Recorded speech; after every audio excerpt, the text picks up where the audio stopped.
이태준 선생님의 글이고 김동성 선생님의 그림이 엄마 마중입니다. 네. 선생님은 일본 뭐예요? 작가 노부미 작가님이 글 그림 네네. 그리신 내가 엄마를 골랐어. 아, 네. 네. 선생님, 네. 이게 시대는 다른데 되게 엄마에 대해서 네. 지금까지 우리가 읽었던 대부분의 그림책과 좀 시선이 네. 많이 다르지 않나요? 많이 팔렸던 그림책들은 주로 엄마가 네. 아이를, 너를 뭐 얼마나 사랑하는지, 네. 이런 책이 많이 팔렸는데요. 네. 이걸 봤을 때, 너무 좀 반전이네, 이런 생각이 들어서 재밌게 봤었던 네네. 기억이 나는데, 네. 특히 이제, 내가 엄마를 골랐어, 책은. 우리가 아이를 네. 선택하고 골랐다고 생각하잖아요. 네네. 그런데 여기서는 반전인 거예요. 아이가 내가 하늘나라에서 어떤 엄마한테 갈지를 고르고 있는 거예요. 네. 나는 엄마를 기쁘게 하려고 태어나는 거예요. 라고 얘기하는 거예요. 저는 사실 그 문장에 너무 감동받았습니다. 엄마를 기쁘게 네. 하기 위해서 태어나는 거다. 근데 왜 우리가 어른들이 선택했다고 생각하게 됐을까? 그런 생각이 무렵 네. 들었어요, 선생님. 사실. 그리고 저는 이 책이 너무 좋았던 게 내가 듣고 싶었다. 평소에 세상의 모든 엄마들이 네. 늘 그런 말을 듣고 싶지 않을까요? 나는 엄마를 기쁘게 하려고 태어난 거예요. 이 아이가 네. 이제 드디어 네. 이제 태어나서 이 아이가 내가 엄마를 골랐어요라고 얘기를 하잖아요. 네. 그러니까 엄마가 야, 무슨 말이야? 너 거짓말이 하는 거지? 그랬더니 정말이에요. 얘기를 하면서 네. 나는 엄마를 기쁘게 해주고 싶어서 태어났다고 엄마를. 그런데 엄마는 맨날 저를 혼만 내고 기뻐하지 않으니까 태어나지 말 걸 그랬나 싶어요. 이렇게 어느 날 갑자기 폭탄 선언을 하잖아요. 얘 엄마도 좀 어린 엄마인 것 같아요. 눈물을 글썽거리면서 엄마는 너를 바르게 키워야 한다고 생각해서 네. 계속 혼냈다라고 고해성사처럼 하니까 너는 엄마를 기쁘게 해주려고 태어났는데 엄마는 그것도 모르고 계속 화만 냈구나. 엄마가 바보 같았어. 미안해. 라면서 펑펑 우는 장면이 있는데 네. 이거 볼 때도 저는 심쿵했어요. 아, 내가 그랬지. 맞아요. 네. 저도 그 부분 보면서 내가 어렸을 때는 태어나는 것 자체가 그냥 무럭무럭 커주는 것만 해도 정말 감사하고 매 순간이 경이롭다고 생각했는데 어느 순간 너무 조건이 많더라고요. 마지막에 이 네. 노부미 작가 그림이 참 귀여워요. 네네.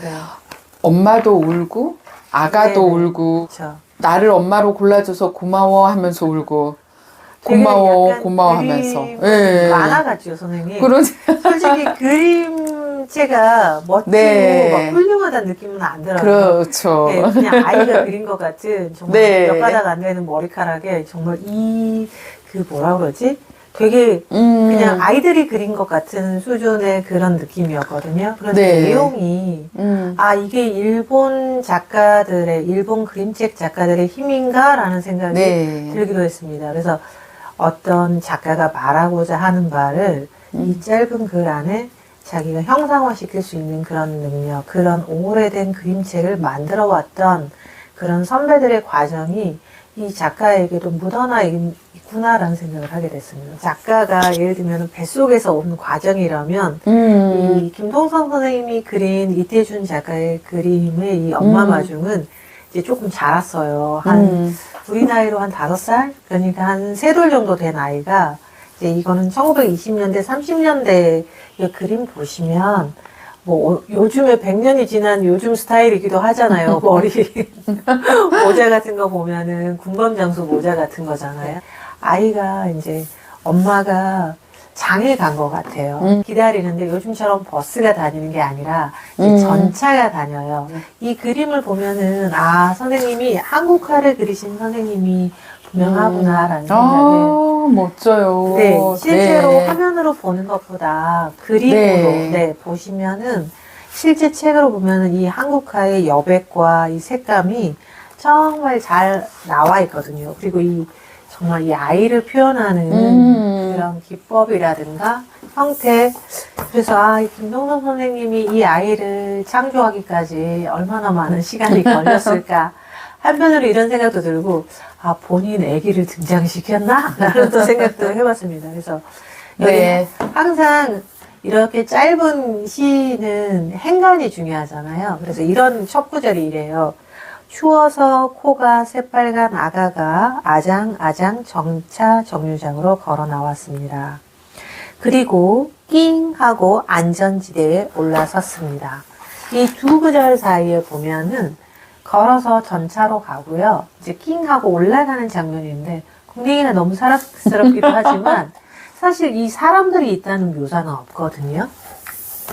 여기에 전차를 기다리는 다른 뭐 누나라든가 아기를 업은 뭐 아줌마가 있다든가 할아버지가 있다든가 이런 게 없는데도 작가는 전차에 기다리는 사람들을 그려 넣었거든요. 그래서 이 작가의 상상력, 사람들이 기다리고 그 겨울 나절에 이런 모습들을 참 정겹게 잘 표현을 해요. 아기가 이제 엄마가 네. 언제 온다는 전화도 없죠. 뭣도 없는데 그냥 엄마를 기다리러 가는 거잖아요. 전차 운전한 아저씨한테 우리 엄마 안 와요? 아저씨가 당연히 엄마를 모르잖아요. 니네 엄마 나 아니? 누구니? 이러면서 물어보고 계속 전차가 올 때마다 계속 물어보는 거예요.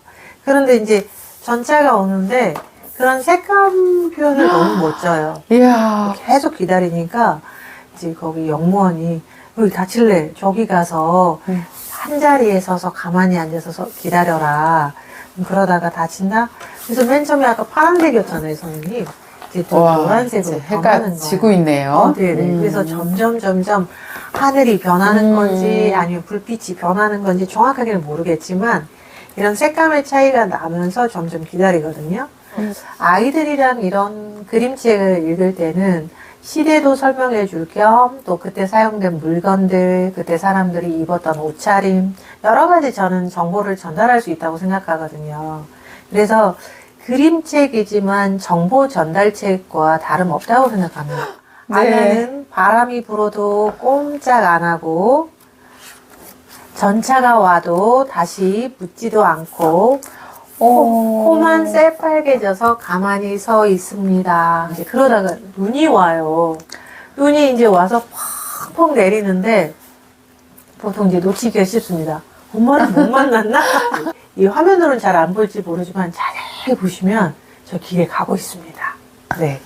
길에 엄마랑 애가 손을 잡고 골목으로 올라가요. 여기 네. 조그맣게 보여서. 네, 조그맣게 보이고 어. 같은 색감이라 잘 눈에 안 띄는데 네. 자세히 보면 그 아이 손에 빨간 뭐가 들려 있어요. 사탕 같은 약간 막대 사탕 같은 게. 그래서 엄마가 장에 갔다 오시면서 선물을 사다 주시기 때문에 이렇게 매번 가서 기다린 게 아닌가라는 생각이 들더라고요. 그래서 네.